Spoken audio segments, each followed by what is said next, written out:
Hi, I'm Erin Brown, Managing Director and Asset Allocation Portfolio Manager at PIMCO. Today, I will walk through how PIMCO is positioning portfolios across asset classes and key takeaways from our year-end asset allocation outlook. To begin, we are overweight risk in our multi-asset portfolios. While we expect U.S. growth outperformance to fade as the U.S. moderates towards the rest of the developed world, a soft landing appears to be the highest probability outcome.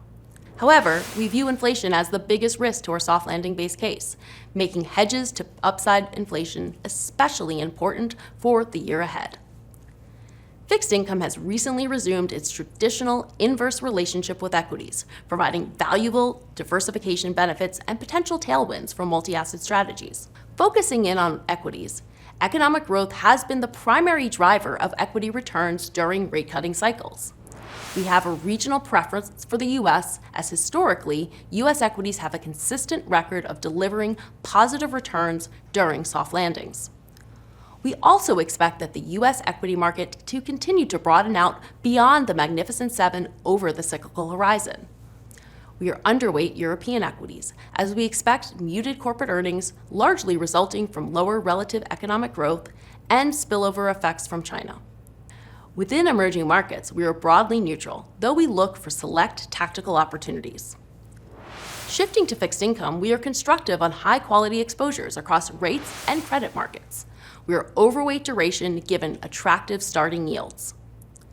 We expect yield curves to steepen as global central banks continue to normalize policy, creating a supportive backdrop for capital appreciation potential as well.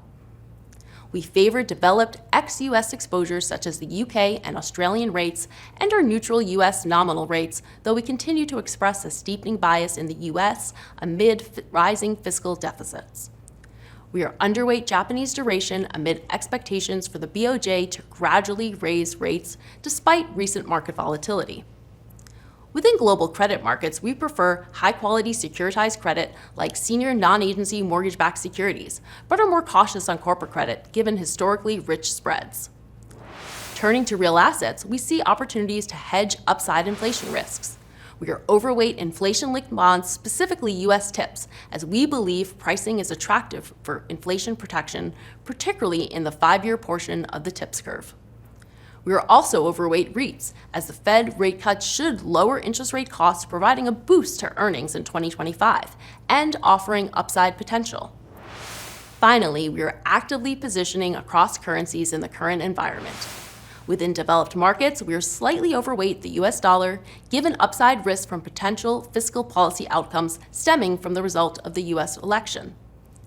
We are neutral on the euro as we seek to balance potential negative impacts from the trade policies and our expectation for growth recovering to a more normal pace amid falling rates. We are overweight the Japanese yen as we believe that the BOJ will hike rates over the cyclical horizon, and in emerging markets, we are overweight select currencies that provide attractive carry and compelling valuations.